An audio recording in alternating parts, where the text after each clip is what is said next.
Nagao Kagetora, Uesugi Kenshin, the Dragon of Ichigo, the God of War, and crazy homicidal maniac. By looking at her class, design, skill set, backstory, and characterization, how well does Kenshin compare to her historical counterpart, and what grade would I give her depiction? Let's get into it. Nagao Kagetora is a Lancer class servant, while Uesugi Kenshin is a Ruler class servant. Nagao Kagetora, also known as Uesugi Kenshin, was one of the most legendary figures of the Sengoku Jidai, Japan's warring states period. And while he was the commander of his armies, Kenshin very much got himself into the thick of the action. Now, what did he use? Well, he wielded multiple swords, as well as a naginata, a bow, and, of course, he rode a horse, usually a white horse. Of all of these weapons, the most famous one appears to be the sword, Himetsuru Ichimonji. Now, Kagetora uses multiple weapons in FGO, most of which are swords, but ultimately she gets the Lancer class. Why? This might make more sense if the polearm Fates Kagetora wields was a naginata, but it is clearly a spear. What's going on here? Initially I thought they just wanted a Lancer, but then I remembered the deity that Uesugi Kenshin is most closely associated with, Bishamonten. This isn't a video about Bishamonten, but the gist is that he is a god of war and a god of fortune. The war god part is what both we and Uesugi Kenshin are most interested in. So what weapon does Bishamonten wield? A spear. Considering how closely Fates Kagetora identifies with Bishamonten, which becomes even more true for her ruler counterpart, perhaps the designers decided to make that connection more explicit by having Kagetora wield a spear rather than a sword. Maybe. Though, speaking of the ruler Uesugi Kenshin, she actually is wielding a sword, despite the fact that her ties to Bishamonten are even stronger here.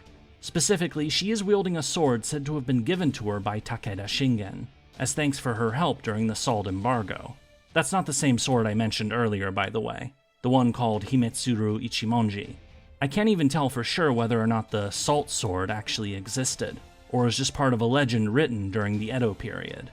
Anyway, as far as class goes, Lancer can work, especially for a Kagetora that leans so much into her links to Bishamonten. Ruler also works for a Kenshin who basically is Bishamonten. But if it were up to me, I'd have made Kagetora, a version of Kenshin based on her historical counterpart, a saber rather than a Lancer. Ruler is still fine for an avatar of Bishamonten. Getting into her character design, we first have to talk about gender because Kagetora has been flipped from her historical counterpart. Or has she? Because it turns out that there is a popular theory from 1968 that Uesugi Kenshin might have actually been a woman in real life. Now, this theory is based on pieces of circumstantial evidence, such as monthly stomach cramps, to the point of planning military campaigns around them, an interest in traditionally feminine hobbies, and some of the language used by writers referring to Kenshin. There is also the fact that Uesugi Kenshin never married or had biological children, only 2 adopted sons. There are many counter-arguments to this theory, such as Kenshin's poor health, becoming a Buddhist monk, or how unlikely it would be for samurai to support a 14-year-old girl against her 39-year-old brother during a succession crisis. But, well, the debate continues. Now, because Kenshin was buried rather than cremated, we actually could get a definitive answer to this, since male and female skeletons are different. But the Uesugi family, which does still exist, is understandably less than keen to dig up the body of their most legendary ancestor in order to find out. So until something changes there, whether or not Nagao Kagetora, Uesugi Kenshin, was a man or a woman remains a debate. But because this is an actual real-life debate, the Fate franchise is far from the only one to do a gender flip here. It's actually quite common to either make Kenshin a woman, or to at least make them androgynous. Normally Fate decides to do a gender swap because it either creates interesting stories, for entertainment, or just to get people to roll. But in this case, it might actually be true. I don't know. I don't think any of us will ever know. But it's an interesting idea to entertain. As for her actual design, while it is different from your typical portrayal of Kagetora, it is clear that they did influence her Fate design. Uesugi Kenshin is often remembered for his virtue, religious piety, and prowess in battle. So what you typically get is Kenshin wearing a kato no kesa, that white head wrap thing you often see on warrior monks, together with samurai armor. Fate's Kagetora does have one costume where she wears a hood, during the brief moment in Gura 4 when she is hiding her identity, but otherwise she forgoes headwear entirely. And while the armor she wears does bear a resemblance to samurai armor, it is still a creation of the Fate franchise. In other words, Kagetora's design takes elements from historical depictions, but is mostly a work of creative license. As for her ruler version, her first ascension is very similar to her Lancer version, just with a few alterations. The second ascension is Kenshin putting on some modern clothing, something she threw on in order to compete with her rival, Takeda Shingen. But as for her third and final ascensions, here we get some links to Bishamonten, specifically that ring thing. That is a halo, or a crown, a symbol of divinity you sometimes see in depictions of Buddhist deities. It's a clear visual that this isn't just Uesugi Kenshin, but Bishamonten as well. As for those giant cannon things, I'll get to that when talking about Kenshin's third skill. Overall, I'd say Kagetora's design is pretty good, with strong links to her being a sengoku daimyo, a devout Buddhist, and her association with Bishamonten.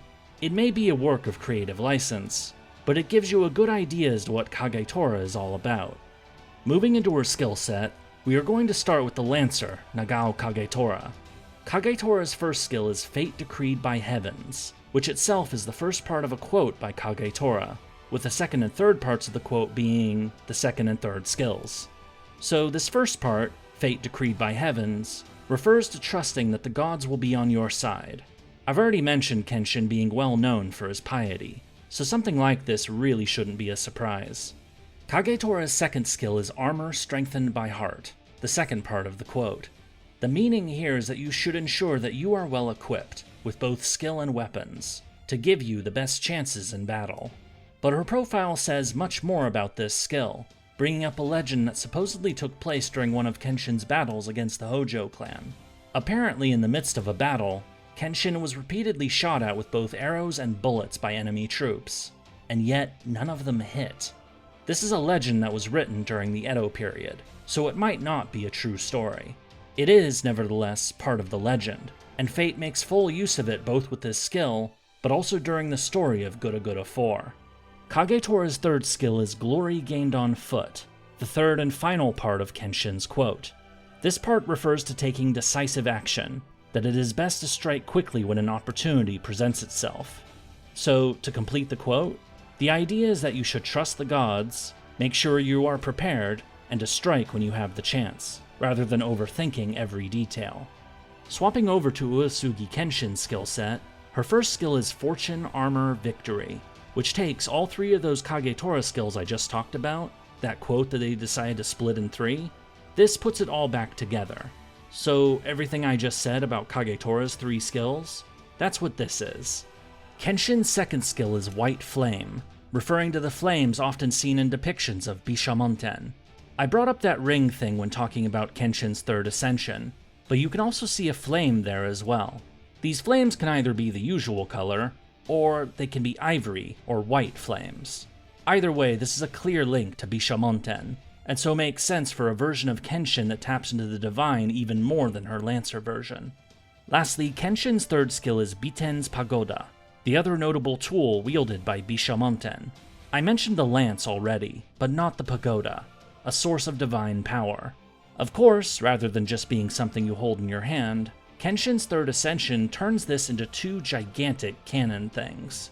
There's no real reason for this aside from cannons are cool, but at least they're meant to be something Bishamonten actually wields, rather than something they just tacked on for a goof.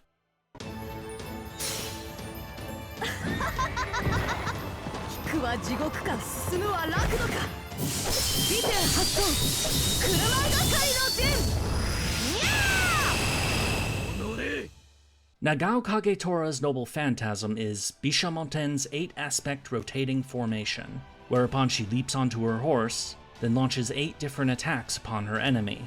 This MP is a reference to Kagetora's battle formation during the 4th Battle of Kawanakajima, the legendary showdown between Uesugi Kenshin and Takeda Shingen.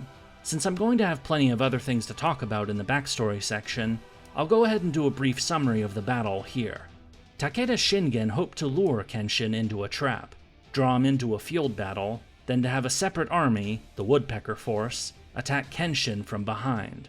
Kenshin went into the battle with a formation called Kuruma Gakari, or the Winding Wheel, a formation where part of his army would fight for a bit, then fall back and be replaced by another part, with this repeating again and again so that each piece of Kenshin's army could get some rest before entering the fray once more. The meeting of these two strategies, at the 4th Battle of Kawanakajima, led to one of the bloodiest and most legendary battles of the Sengoku era. Also, at the height of the battle, Kagetora, Kenshin, broke through Takeda lines and stormed Shingen's command post, coming face to face with Takeda Shingen himself, the first and only time the two met in person. With Kenshin's sword drawn, and unable to draw his own sword fast enough, Shingen instead raised his war fan, blocking Kenshin's attacks until his own bodyguard was able to drive Kenshin away. And in case you are wondering, yes, the servant Takeda Shingen is totally wielding that war fan. Anyway, Kagetora's MP basically turns this winding wheel formation and changes it so that she can do multiple attacks by herself, rather than with her army. It's a little abstract perhaps, but having an MP linked to the formation Kagetora used during her most famous battle, that's a great choice for her. One more thing, one of Kagetora's MP lines has her being silly, meowing like a cat. You sometimes get this in other lines too. What's going on here? Well, Nagao Kagetora was born in the year 1530, which was also the year of the tiger. To commemorate this, the word Tora was added to the name Kagetora. Tora means tiger, and tigers are really big cats, hence meow. 白き焔が期待し、我が一つたち何人たりとて受けることあたわず。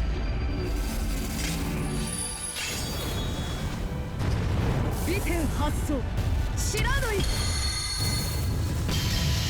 私はまだ。Uesugi Kenshin's noble phantasm is Biten's 8 aspects, Shiranui, whereupon she receives a burst of divine power, draws her sword, then proceeds to cut down her enemy.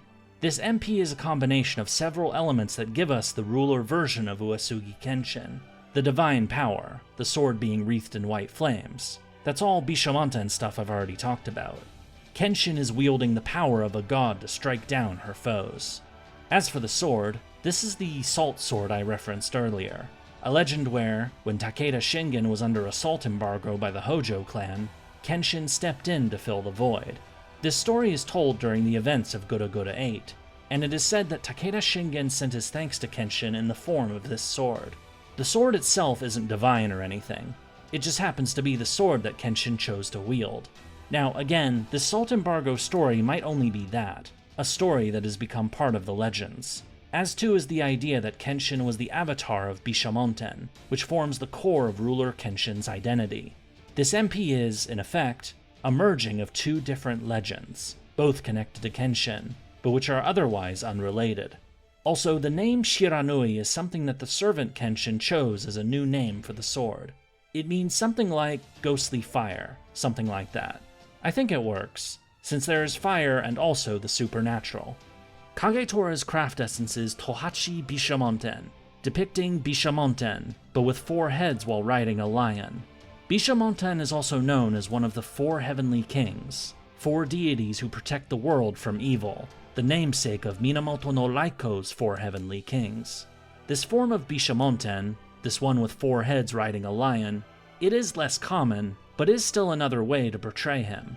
Tohachi Bishamonten also happens to be the name of Kagetora's second MP, where she summons Bishamonten in order to get his assistance in battle.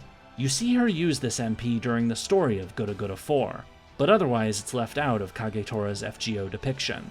One more thing, in the CE's text, it is mentioned that Kagetora manifested in the Lancer class specifically in order to deal with some unfinished business, that she wants to meet someone in battle again, and that she gave up her opportunity to be a rider to this other person. I'm pretty certain she's talking about Takeda Shingen, but considering that this CE existed in FGO 4 years before Shingen finally appeared, this is either me making a connection after the fact, or they were hinting towards Shingen coming to FGO all the way back then. Kenshin's craft essence is Biten becoming one with the Tachi, depicting the sword that Uesugi Kenshin wields. I've already talked about this sword, the Bishamonten connection, and this being used in Kenshin's MP. The only thing I can really add is what's said in the CE's text, why Kenshin chose to wield this sword specifically. Since ruler Kenshin is basically a god, she wanted to maintain some kind of human connection, something to maintain her link between humanity and the divine. And so, Kenshin decided to wield the Salt Sword, the one given to her by Takeda Shingen, in order to have that link. Nagao Kagetora's Valentines CE is Bishamonten Chocolate, depicting the same multi-faced Bishamonten riding a lion, but now in chocolate form. Really, this is another one of those Valentines CEs that's just, if I saw this, I wouldn't want to eat it. It's a fantastic piece of art. Apparently Kagetora carved this herself, a skill she picked up while she ran away from home. But I can't find anything about Kenshin either being a woodcarver or running away from home, so that's a bit of a miss. Looking into the future, Kenshin's Valentines CE is a bowl of sake and some salted choco, depicting some small chocolates and a very large cup of sake. It's no secret that Fate's Kagetora likes her drink, but is this true to history? Yes it is. Uesugi Kenshin is known for many things, being a superb strategist, devout Buddhist, and someone who valued justice. And Kenshin was also known for drinking a lot of alcohol, to the point that it ruined Kenshin's health and led to their death at the age of 48. Kenshin even mentions alcohol in their death poem, and there's actually an annual sake festival named after them. So yes, the booze thing is real. Fate didn't make that up. Now for characterization, starting with a look into the legends surrounding Nagao Kagetora, Uesugi Kenshin. Kenshin is one of the legends of the Sengoku Jidai, Japan's warring states period. While not as famous as the likes of Oda Nobunaga, Toyotomi Hideyoshi, or Tokugawa Ieyasu, Uesugi Kenshin nevertheless stands out. He was arguably the most gifted strategist of the age, a superbly talented tactical commander. It is said that in over 50 battles, while some were draws, not one of them was a defeat. Kenshin is also notable for his character, a leader who was actually something like the pop culture image of samurai, a man or woman of honor, who was interested in justice, and seemingly above the betrayals and ruthlessness so common during that time. Born in 1530, Nagao Kagetora was the child of Nagao Tamekage and Seigan-in, being either a third or fourth son. Since Kagetora had a much older brother, Nagao Harukage, who was 21 when Kagetora was born, it seemed unlikely that Kagetora would ever lead the clan. So, as you often saw in other medieval societies, when Kagetora was 7, he was sent off to a temple to learn religion things.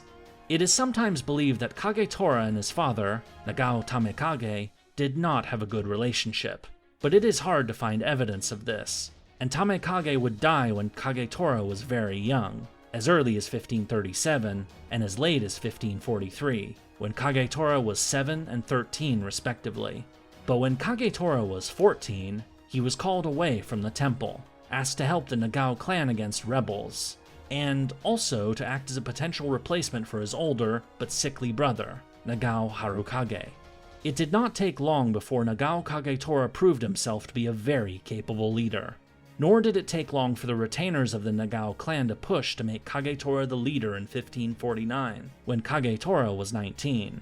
His elder brother, Nagao Harukage, chose to step down, dying a few years later due to his ill health. But an even bigger break would come 2 years later in 1551, when Kagetora came to the aid of his lord, Uesugi Norimasa, who had been chased out of the Kanto region, fleeing to Echigo. In exchange for sheltering his lord, Nagao Kagetora would get adopted into the Uesugi family, and be named the heir of the family, his name changing to Uesugi Masatora. For the sake of consistency, I'm going to keep using the name Kagetora, and later Kenshin. I'm just noting when these name changes occur.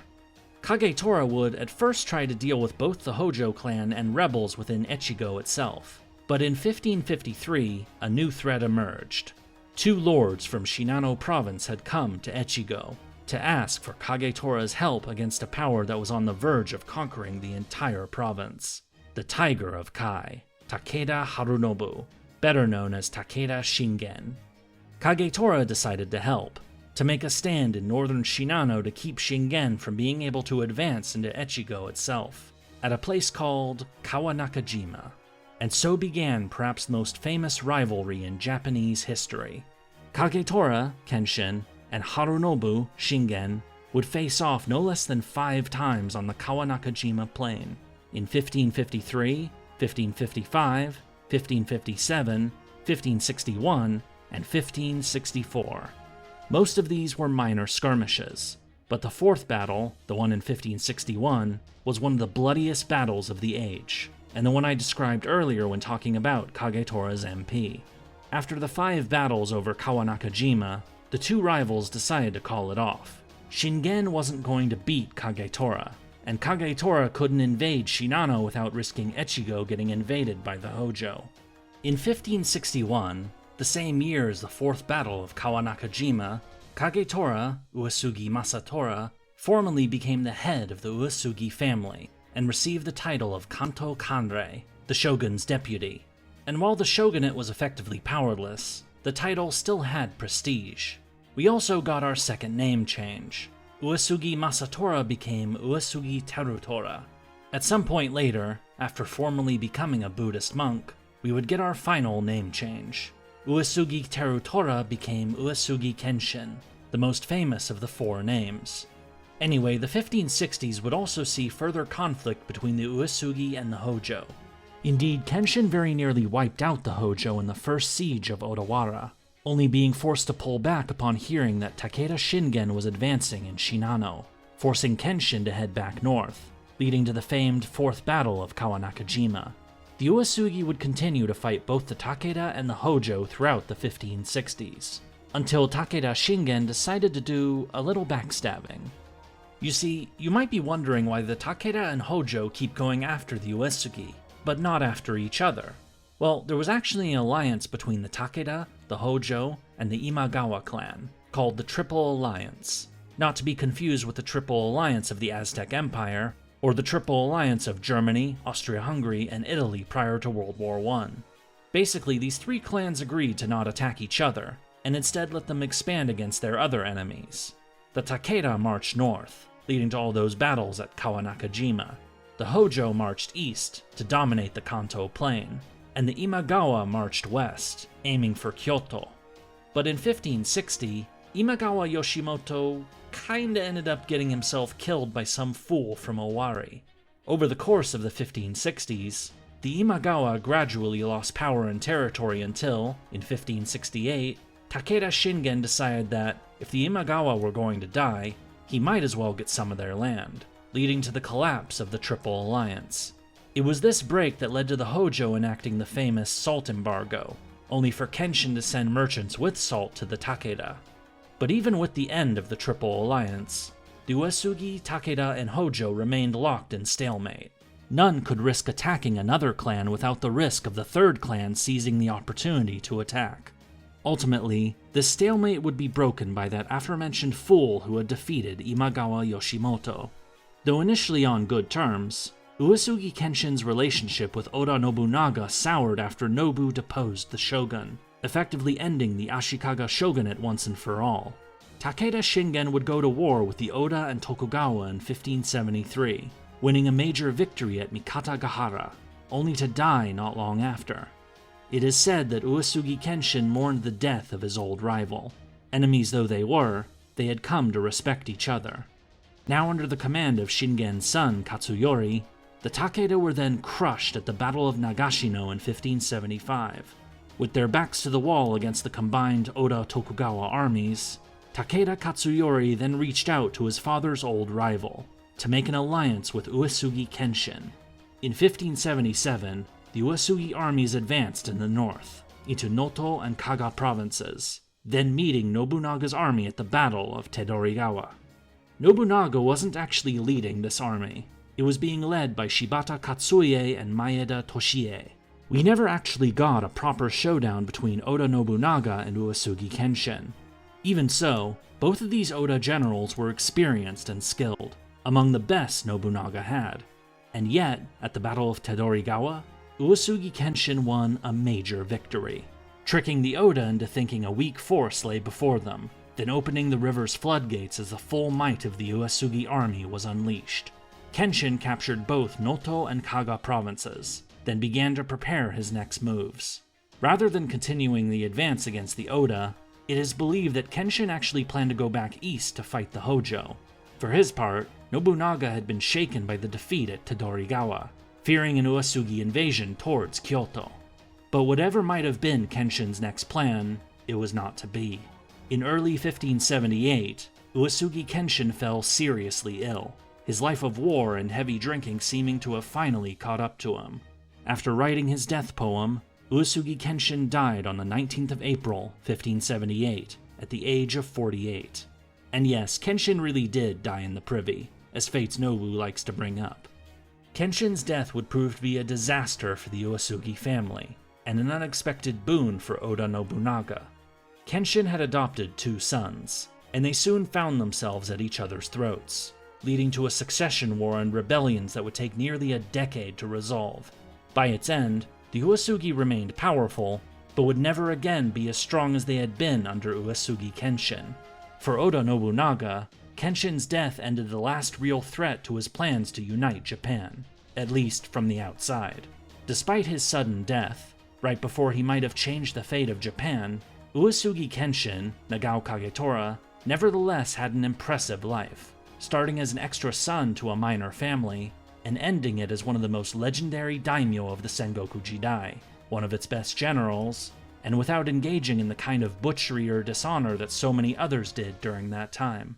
Uesugi Kenshin might not be as famous as the 3 great unifiers, but he did manage to carve out his own legacy, as the Dragon of Echigo and the Avatar of Bishamonten. Shifting over to Fate Grand Order, we first meet Kagetora in Gura Gura Final Honoji, also known as Gura Gura 4. Kagetora is effectively the main character of the event, both as the event servant players acquired, but also throughout the plot. Upon finding themselves summoned into a mysterious singularity, Mash and the protagonist meet someone calling themselves Otora. After helping some local villagers, the 3 of you find yourselves approaching a castle under siege, Kasugayama Castle, which was actually Kagetora's home castle in life. Not liking the idea of someone else being in her home, or that someone else plans to invade said home, Otora rushes forward and attacks. Only after running into Oda Nobunaga does Otora reveal her true identity as Nagao Kagetora, and proceeding to shrug off Nobu's MP due to her immunity to projectiles. After cleaning up the siege, the party learns more about this bizarre singularity, the many varieties of Nobu within it, and decide upon a plan for the protagonist to become a Sengoku warlord and conquer Eastern Honshu, using Kagetora's old castle as their base. As you progress through Gura Gura 4, you spend enough time with Kagetora to get a pretty good grasp on her character. On the surface, she is a supremely skilled warrior, a trustworthy ally, and eager for both violence and alcohol. But it doesn't take long to see that something is off about Kagetora, that she doesn't react to situations like most people do. Her emotional range is extremely limited. Pretty much all she does is either smile, laugh, or be a goofball, even in the middle of life or death struggles. It weirds people out. But you get quite a few flashbacks, both in Gura Gura 4 and Gura Gura 8 to explain what's going on here. The short version is that Kagetora had a divine link even before birth, with a destiny to become an arbiter of the battlefield. But this inhuman role conflicted with the reality that Kagetora was herself a human. So what you ended up with is a girl who is extremely talented and dangerous on the battlefield, but utterly incapable of understanding other people. So while Kagetora is able to be amazing at all things combat, to everyone else, even her own family members, she seems completely inhuman. Her father outright calls her a monster.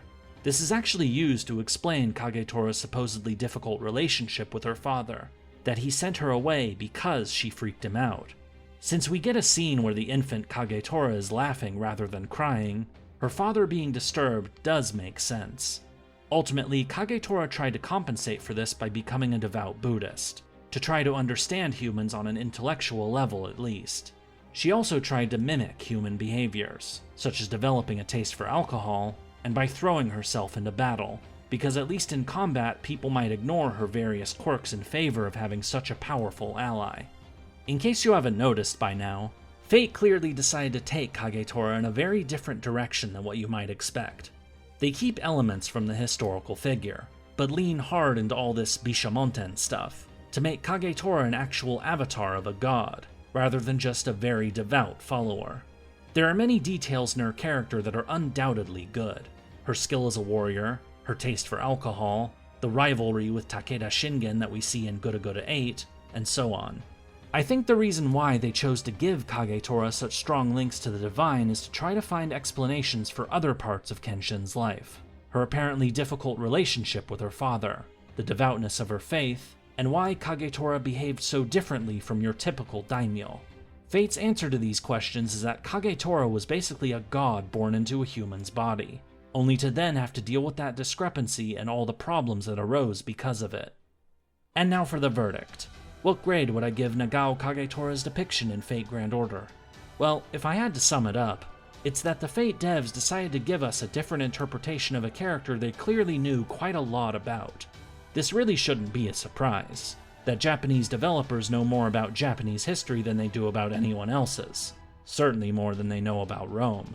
Like with Ushiwakamaru, the sheer volume of little details they add to Kagetora's character make it clear that if they wanted to make their character match history, they easily could have. Instead, they decided to do things a little differently, to put a greater emphasis on the divine, to make Kagetora less like the Dragon of Echigo, and more like the avatar of Bishamonten. And so, we get a lancer instead of a saber, a greater emphasis on her links to Bishamonten, and a different interpretation of the character. In other words, Fate's version of Nagao Kagetora, Uesugi Kenshin, is a work of creative license, that they prioritized giving us something new, rather than something completely faithful to the original. And so for a final grade, I am going to give Nagao Kagetora, Uesugi Kenshin, a B-. If you would like to learn more about another ferociously deadly warrior who is also a bit quirky, check out my video on Roland here. Also, please like, subscribe, and come check out the streams during the weekend sometime. Until next time,